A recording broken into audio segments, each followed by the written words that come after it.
college, I threw shot put, or not shot put, discus and javelin, and long jumped a little bit. And then I began the Masters. 1984, I started going out again, and then I got into the Senior Olympics when I turned 50. So Now, I know that many of the shot putters travel around the country competing in events nationally. Do you do that as well? Not a whole lot. I have gone to the National Senior Games 3 times now. I went down to Virginia Beach and in Pittsburgh and in Louisville, but otherwise too much money and too much time to go to the national ones. Are you maintaining a regular training schedule? Because shot put's a very difficult event to train for and compete in. Not as much as I would like. I go to the Y periodically, but not near as often as I need to. During the summer, I will go. Our local high school has a summer track program that I will go over there and throw with the kids, but there's usually not too many people there. It's just getting out once a week and throwing. About all I can really do. Well, obviously you're very active and very competitive in your sport as you're going forward. And congratulations on your victory today, and good luck in discus and in the future. Thank you very much. Okay. Marika Blumreich of Shelby Township was impressive in several track and field events. Let's find out how she did. Well, hi, we're here with Marika Blumreich, who's participating in several events this afternoon. Now, what are you participating in, Marika? 100 and discus.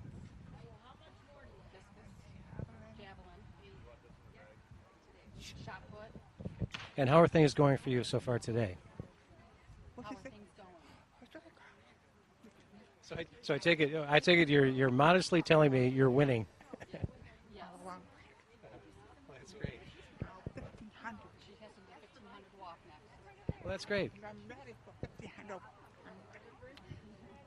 Now, Next week will be pickleball. Next week will be pickleball. pickleball next week. Pickleball. That's great. Now, Marika, what are some of your training techniques? Training, pickleball, and OPC. OPC. Train at the OPC. Training at the OPC. Now, when you train, do you mix in cardio and weightlifting? Oh, I'm not. No. Well, I wait. No. well, nothing heavy then. You're saying not. Mostly cardio. Mostly cardio. Mostly cardio. Well, see, whatever you're doing, it seems to be working quite well for you. That's for sure. Working well for you. Thank you. I need it. Well, you're welcome, and So I can go to California. that's great. And good luck in the 1,500. I know. Well, one of the best things about the Michigan Senior Olympics is that all the fans and family members that come out and root the athletes on, and we're here with several of those folks now. Here with Janet LaRose. Janet, how you doing? I'm doing great, thank you. It's Now- a beautiful day. Beautiful day out here.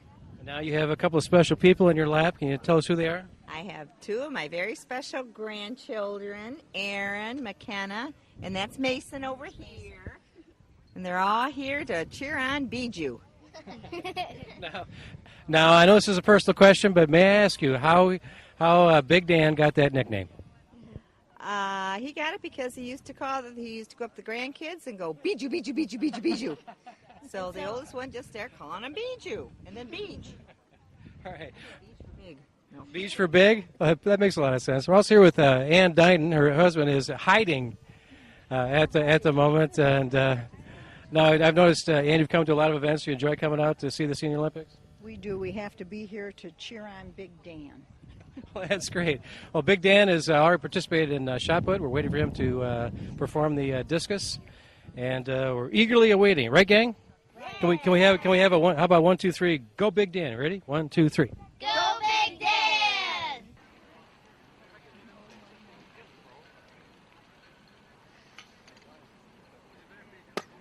We're here today at the Michigan Senior Olympics in Rochester, Michigan, where over 200 participants have been involved in track and field this entire day. Many of the athletes come from varied backgrounds and varied ages. We have people who are 50 through their mid-90s. Some are experienced athletes. Some are competing for the very first time in the events. And some are very special athletes, world-class athletes that have been lifelong athletes as well. And that describes the guest I have with us today. A man who is one of the all-time greats in Missouri football history, who was a Detroit Lion who played in the mid-60s and has held state records in the shot put to this very day. Our guest, Dan LaRose. And Dan, welcome to Live Long, Live Well. Thank you, Mike. Thank you.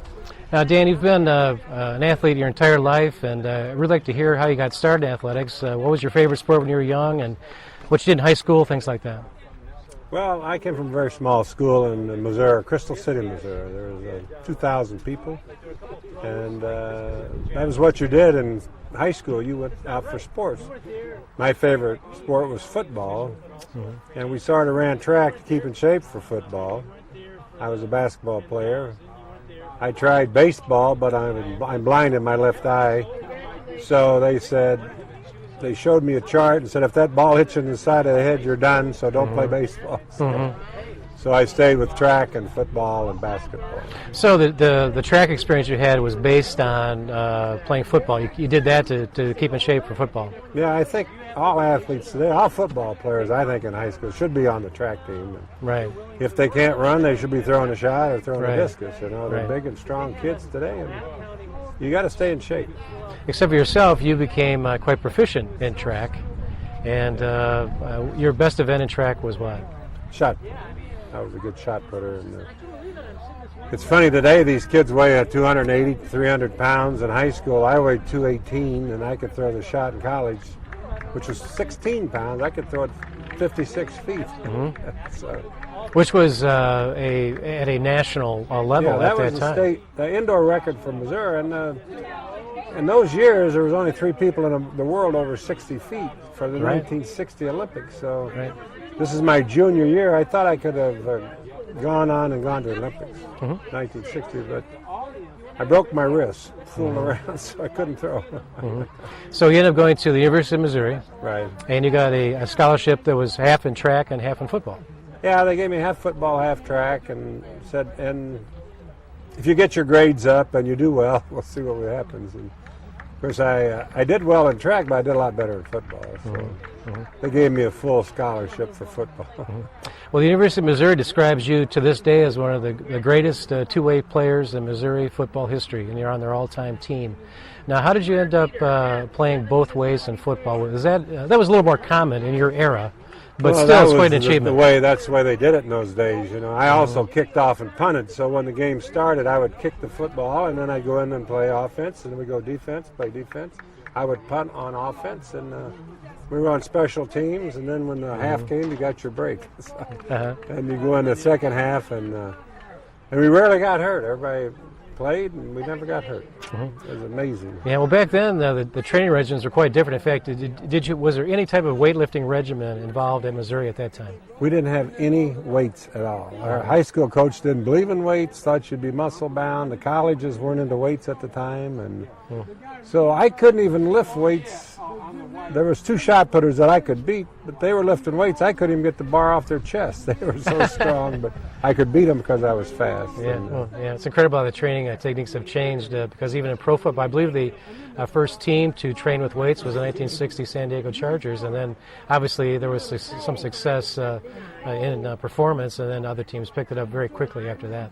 Now, in Missouri, you were involved in the first bowl win in Missouri history, the 1961 Orange Bowl, right. in which you played against Joe Bellino.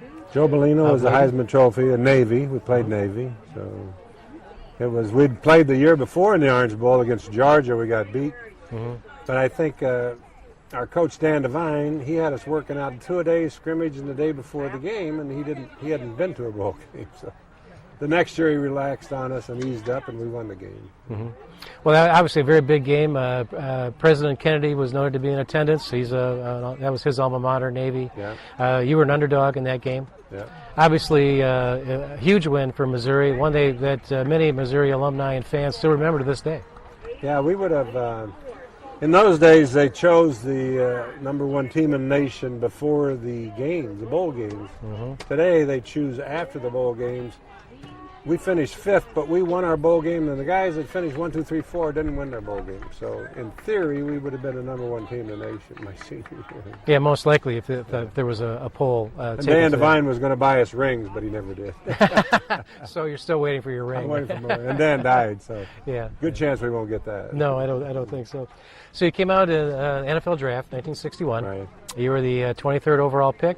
The AFL had started in 1960, so there was a little bit of competition, but the salary